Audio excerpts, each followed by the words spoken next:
Baik, kembali dalam buletin awal ini dari World Trade Center Kuala Lumpur, dan mungkin dalam 2 hari lagi pastinya seluruh umat Islam di Malaysia dan juga dunia akan menyambut Ramadan, dan dalam masa yang sama bagaimana untuk kita melihat kepada nilai ibadah, apa tindakan dan juga cara yang kita lakukan, terutamanya dalam kita bercakap berkaitan dengan normal baharu dan juga keadaan sekarang ini kita di bawah PKP ataupun Perintah Kawalan Pergerakan.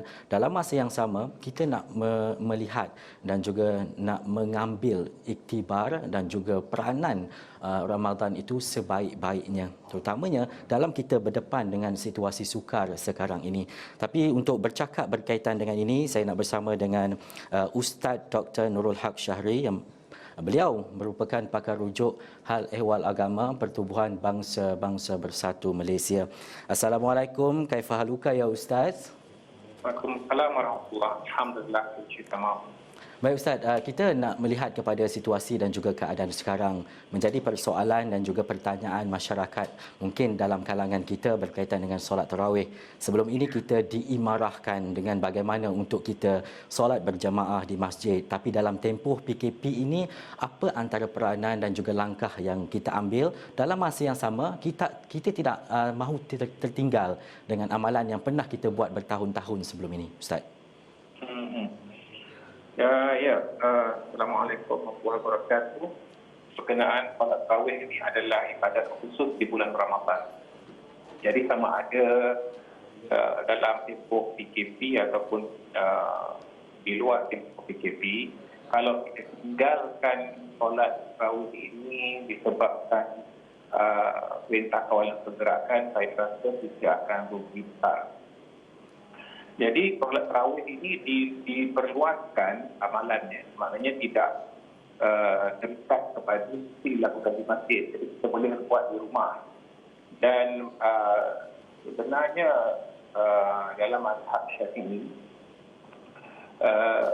solat tarawih itu minimum 10 rakaat dalam mazhab Syafi'i, yang sebaiknya adalah 20 rakaat. Dan dalam tempoh PKP ini, bila kita dah buat sembahyang tarawih itu, dianjurkan selepas kita buat tarawih itu, kita buat 8 rakaat qiyamul lail. Kita bangun tahajud untuk 8 rakaat lagi. Ya, perkara ini dia ada dinyatakan dalam kitab-kitab fiqh mazhab Syafi'i lah, seperti dalam Tuhfah Ibnu Hajar yang mengatakan selepas buat tarawih 20 rakaat, kemudian witir dan sebagainya, tidur, lepas tidur tu bangun tidur tu sambung dengan 8 rakaat lagi, insya-Allah. Jadi itu cara kita nak penuhkan aktiviti ibadah kita di sepanjang bulan Ramadan ini yang pergerakan kita agak terhad. Kemudian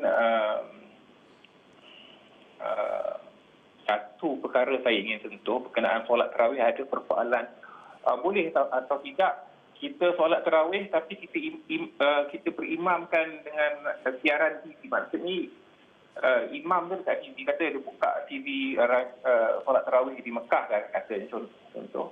Jadi diikut imam di TV itu dia buat solat tarawih. Jadi, boleh atau tidak? Jawapannya tak boleh lah. Sebab jawapan ringkasnya solat tarawih ini ialah solat jemaah. Ya, yang nak dilakukan ini dalam bentuk jemaah. Jadi mesti dalam kawasan yang sama dengan imam. Kalau hujah yang sama kita gunakan, nanti lama-lama orang sembahyang Jumaat dia berimamkan di imam di TV. Jadi tak boleh jawapannya. Dia ada syarat, dia ada perbincangan dia, perbahasan yang lanjut, tapi cara ringkasnya tidak bolehlah dan tak sah kalau buat tidak sah sebagai jemaah kalau kita berimamkan imam di TV.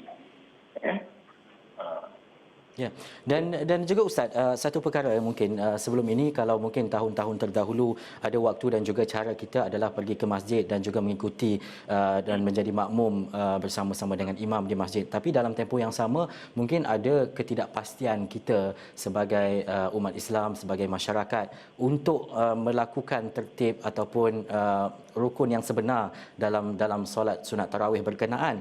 Jadi bagaimana cara mudah untuk kita faham berkaitan dengan solat sunat tarawih ini, Ustaz? Baik. Yang menjadi amalan orang Melayu kita, solat tarawih bila di masjid lah kan, dia ada setiap lepas setiap 2 ataupun 4 rakaat itu ada zikir-zikir tertentu, selawat atas Nabi, kemudian Sayyidina Abu Bakar, Umar, Uthman, Ali dan sebagainya. Jadi kita jangan jadikan, kalau kita tak hafal selawat-selawat itu dan zikir-zikir yang sudah menjadi kebiasaan masyarakat Melayu, jangan jadikan ini penghalang untuk kita melakukan solat sunat tarawih di rumah, sama ada berjemaah ataupun bersendiri. Sebab lafaz-lafaz itu dari sudut mazhab Syafi'i hanya sunat sahaja. Jadi kalau kita tak hafal, tak apa. Jadi kita nak buat minimum tarawih boleh, tanpa wirid-wirid yang biasa diamalkan, tetap sah dan tetap mendapat pahala, insya-Allah.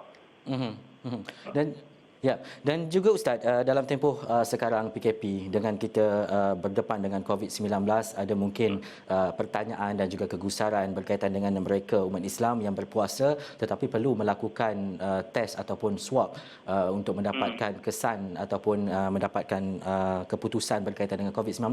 Apa hukumnya berkaitan dengan swab bagi mereka yang berpuasa ini, Ustaz?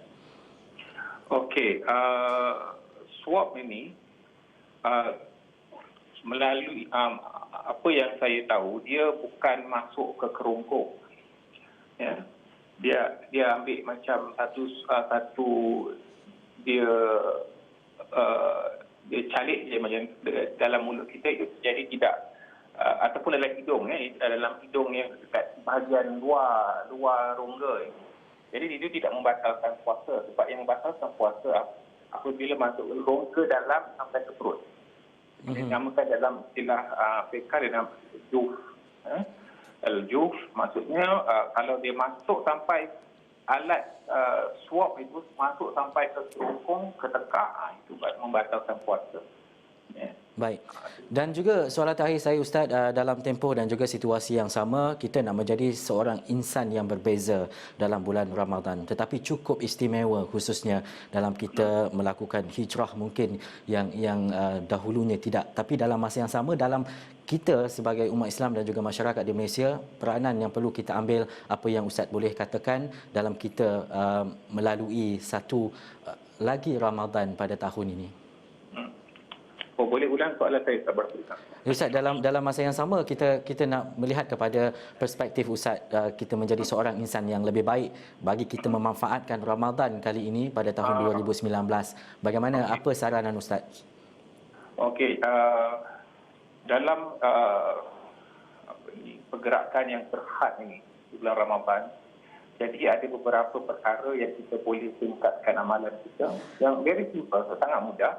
Contoh yang selalu kita buat, kita boleh sedekah makanan dengan jiran tetangga. Kalau tak mampu sedekah, kita cukup doa ataupun kita boleh sedekahkan surah Al-Fatihah kepada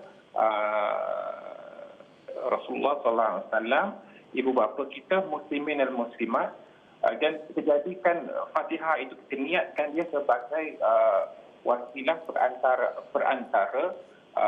Itu kita niatkan supaya ya Allah, ya Tuhanku, aku niatkan bacaan surah Al-Fatihah ini, aku bertawasul dengannya, dengan kalimahmu yang maha sempurna, sebagai pelindung bagi ibu bapaku, mencukupkan rezeki mereka, melindungi mereka daripada bahaya dan seumpamanya. Jadi sedekah itu tidak terhad kepada wang ringgit. Ayat Al-Quran itu kita boleh sedekahkan kepada ibu bapa kita, ahli keluarga kita, sahabat anda kita.